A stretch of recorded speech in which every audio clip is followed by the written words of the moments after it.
কিন্তু আমাদের বেতন দেয় মাত্র 4,500 টাকা। আমাদের এই বেতনে পোষায় না, আর আমরা কিছু পাই না। আমরা 18 বছর ধরে আমরা চাকরি করি। আমরা ভালো লাগতেছে, তারিক জিয়া এখন আমাদের দিকে খেয়াল রাখে। আমরা চাই যে তারিক জিয়া আরো বড় হোক, তারিক জিয়া আরো একজন ভালো মতো পরিবর্তন করে চালাতে পারে।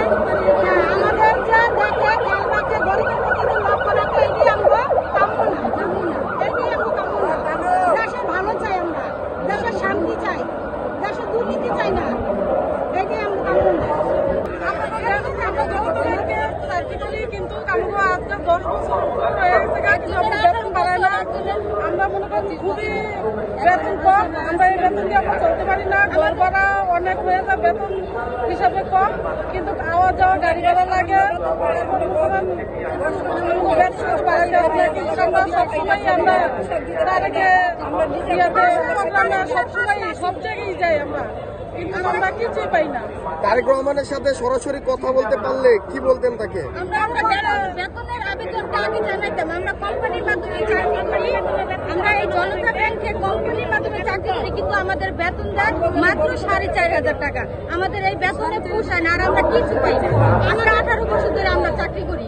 আমরা কোনো সাহায্য পাই না, কোনো মনে করানো কোনো কিছু পাই না। 4,500 টাকা বেতন। আমরা তারিখ জিয়ারে পাইলে বলতাম যে আমরা যে কোম্পানি যে একটা কিছু করে দাও, আমরা যে চলতে পারি, ঘর ভাড়া দিতে পারি, আমরা রিক্সা ভাড়া দিতে পারি, আমরা ভালো মতন খেতে পারি, আমরা ওইটা করে দাও। আমরা অনেক তারিখ জিয়ার কাছে আবেদন করতে আসছি যে আমরা গরিবের প্রতি যেন আমরা খেয়াল রাখি। এটাই আমাদের কিসের কাজ করেন আপনি? আমরা ক্লিয়ারের কাছে আমাদের কেউ তাকায় না। তারিখ জিয়ার কাছে এটি আবেদন। আপনি বড় প্রধানমন্ত্রী হয়েছেন, আমরা গরিবের দিকে খেয়াল রাখবেন।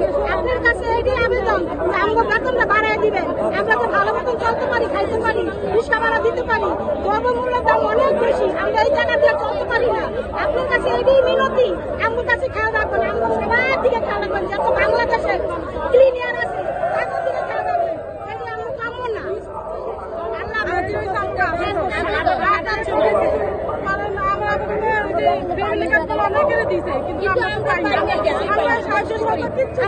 আমার হাজবেন্ড অ্যাক্সিডেন্টে মারা গেছে, আজকে 2 বছর হয়েছে। আমার মেয়েটাকে আমি মাদ্রাসা লাইনে পড়াই, কিন্তু কোম্পানির মাধ্যমে আজকে চাকরি করতেছে 18 বছর। আমাদের বেতন বাড়ায় না, আমাদের পক্ষে কেউ নাই, কিন্তু আমরা আজকে এত বছর ধরে চাকরি করি। আমরা চাই আমাদের সরকারি ভাবে আমাদের একটা কিছু করার জন্য। যে স্বামী আছে, ছেলে মেয়ে কাজ করতেছে, তারাই অনেক কিছু পায়, কিন্তু আমরা কিছু পাই না। আমি আজকে 2 বছর ধরে মারা গেছে। আমরা অনেকে মিটিংয়ে আমরা সব জায়গায় আসি, কিন্তু আমাদেরকে কেউ কিছু করে না। এটাই আমাকে আন্দোলন ভাই, আমরা কিছু বলার নাই।